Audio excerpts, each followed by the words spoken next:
আল্লাহ তাআলার উলুহিয়াতে কিভাবে শিরক হয়, আল্লাহ তাআলার ইবাদতে কিভাবে শিরক হয়।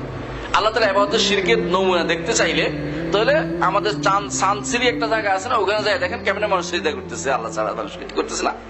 শিরক বি তাকাররুব, নৈকট্য লাভের জন্য যে শিরক করতেছে অনেকেই ওইদিকে পিছন দিবে না, ওইদিকে পিছন দিবে, উল্টা দিকেই হাঁটে। দেখছেন না আপনারা কেউ? কোন বেটা তাকে এই শরীয়ত দিয়েছে, কোন বেটা তাকে এই শরীয়ত দিয়েছে? ওইদিকে কিছু করা যাবে না, পীরের দিকে কিছু করা যাবে না, অন্যদিকে কাবার দিকে যেতে হোক, নামাজটা পড়েই পিসাবের দিকে, পিসাবের বাড়ির দিকে ফিরে যাবে। কে শিক্ষা দিল তাকে এটা? এই পিসাব যদি না আসতো দুনিয়া কি চলতো না? চলতো কিনা? কিন্তু তাওহীদ না আসলে কি দুনিয়া ঠিক থাকতো? কখনো নয়। তাহলে পিসাবের বাড়ির দিকে কেন তাকিয়ে থাকতে হবে আপনাকে? আপনাকে কে বলেছে পিসাব ধরতে হবে? আপনাকে পিসাব ধরো, পিসাব ধরার কোনো দরকার নাই, আলেম ধরো। আপনাকে ধরতে হবে আলেমদেরকে, আলেমদেরকে দেখে তাদের কাছ থেকে শিখতে হবে, তাদের কাছ থেকে দিন শিক্ষা নিতে হবে। পিসাব ধরার কথা বলে নাই, পিসাব ধরার কথা বলে নাই, আলেমদেরকে দিন শিক্ষা নিতে হবে। ফাসআলু আহলা যিকরি ইন কুনতুম লা তা'লামুন। এই ধরনের শিরক, ইবাদতের শিরক হচ্ছে কয়েক প্রকার, আমি উল্লেখ করব। একটা হচ্ছে তাকাররুব, অর্থাৎ নৈকট্য লাভের জন্য শিরক করে, তাদের নৈকট্য লাভ। আরেকটা হচ্ছে আনুগত্য করতে করতে শিরক করে। আনুগত্য করে কি? যারা আল্লাহর বিধানের বিপরীতে নির্দেশনা পাইয়াও নিজের চাকরি বা নিজের অবস্থান ঠিক রাখার জন্য যারা সেটার আনুগত্য করবে, তারা শিরক করতেছে আল্লাহর সাথে, আল্লাহর সাথে শিরক করতেছে। কারণ আল্লাহ তাআলা এই বিধান দেন নাই, তুমি আল্লাহ তাআলার বিপরীতে আরেকজনকে দাঁড় করিয়েছো। যদি জেনে শুনে করে অবশ্যই শিরক হয়ে যাবে, আর না জেনে শুনে গুনাহ হবে, কবিরা গুনাহ হবে যদি ভুল করে থাকে। তাহলে এই জাতীয় জিনিসগুলো অবশ্যই শিরকের ভিতরে। আপনি জানেন যে এই নির্দেশনা আল্লাহ রাসূল সাল্লাল্লাহু আলাইহি ওয়াসাল্লাম দিয়েছেন, আবার আপনার হুজুরে বলে দিয়েছে এই নির্দেশনা, আরেক নির্দেশনা দিয়েছেন, আপনি মনে করছেন আপনি কারটা শুনবেন? রাসূলুল্লাহ সাল্লাল্লাহু আলাইহি ওয়াসাল্লাম নির্দেশনা আপনাকে শুনতে হবে, নাহলে আপনি শিরকে পড়ে যাবেন। তো এই জাতীয় শিরক বিদআ এটাকে বলা হয়। আনুগত্যের শিরকের মধ্যে অনেক মানুষই লিপ্ত, অনেক মানুষই আনুগত্যের শিরকের মধ্যে লিপ্ত।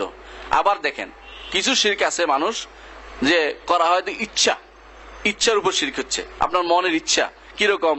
মনের ভিতরে ভয় আছে, মনের ভিতরে আশা আছে, মনের ভিতরে আবার আশা ভয়, আবার অনেক সময় নৈকট্য লাভের আশা থাকে। এই জাতীয় এরাদা বলা হয়, এটা শিরকের এরাদা বলে, ইচ্ছার শিরক হয়। এটা প্রচুর পরিমাণে শিরকটা হচ্ছে, কারণ মানুষ ভালোবাসেন আপনি মন থেকে, মনের ভিতরে শিরক। এগুলি এদিকে বলা হয় শিরকুল এরাদা ওয়াল কাসদ। এই জাতীয় শিরক অনেক বেশি, অনেক বেশি।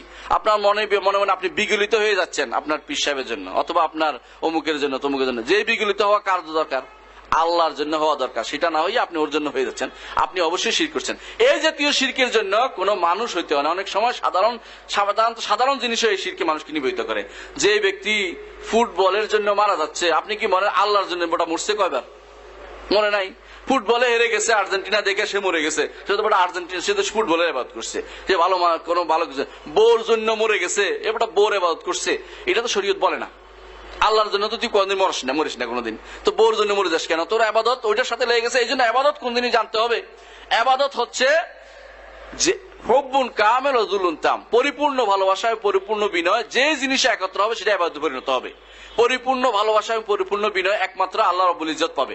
দুনিয়ার কোনো কিছু যদি কোনো পরিপূর্ণ ভালোবাসা এবং পরিপূর্ণ বিনয় দাবি করে, সে হচ্ছে তাগুত। সে কখনো তার ইবাদত করা যাবে না, তার জন্য এই বিনয় হওয়া যাবে না। আপনারা যারা এই জাতীয় কোনো বিনয় দেখতে পাচ্ছেন, অর্থ হইলো দেখবেন যে চোখের পানি পড়তেছে। আমি নিজে দেখেছি, ঢাকাতে গোলাপ শাহ মাদা দেখছেন না আপনারা? চোখের পানিতে ভেসে যাচ্ছে সব দুনিয়া, অথচ মসজিদে গেলে আল্লাহর জন্য একটু কাঁদবে না, চোখের পানিতে সব ভেসে যাচ্ছে। এই তো শিরক করতেছে 100%। কিছু না বললেও শিরক এটা, কারণ সে তো পরিপূর্ণ ভালোবাসা পরিপূর্ণ বিনয় কাকে দিছে? এই কবরওয়ালাকে দিয়েছে। সে যাকেই দেখ এই জাতীয় পরিপূর্ণ ভালোবাসা পরিপূর্ণ বিনয় একমাত্র প্রাপ্তি কে? আল্লাহ রাব্বুল ইজ্জত। আর কেউ যাকে দেখ সে শিরক করতেছে, এটা আমাদের মনে রাখতে হবে। আর এর বাইরে ইবাদতের যে সমস্ত প্রকার আছে, সেগুলো যদি কেউ কাউকে দেয়, সেটাও শিরক করতেছে। যেমন ইবাদতের প্রকারগুলি আছে কি কি? ইবাদতের প্রকারগুলির মধ্যে আছে সেজদা করা, আছে না? কবর সেজদা হচ্ছে না? হচ্ছে। মানত করা, মানত কার জন্য হচ্ছে? কবরের জন্য হচ্ছে।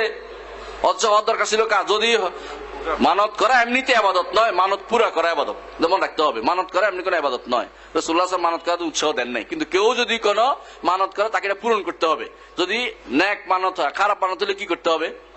খারাপ মানত হলে কি করতে হবে? কাফারা দিতে হবে, কাফারা দিতে হবে।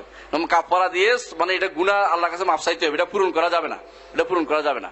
আচ্ছা, যেটা বলছিলাম মানত আছে, আবার জবে আছে, জবাই করতেছে। কেউ কেউ বলে যে আমি তো আল্লাহর নামে জবে করতেছি কবর কাছে। তো কবর কাছে কেন আনলে তুমি?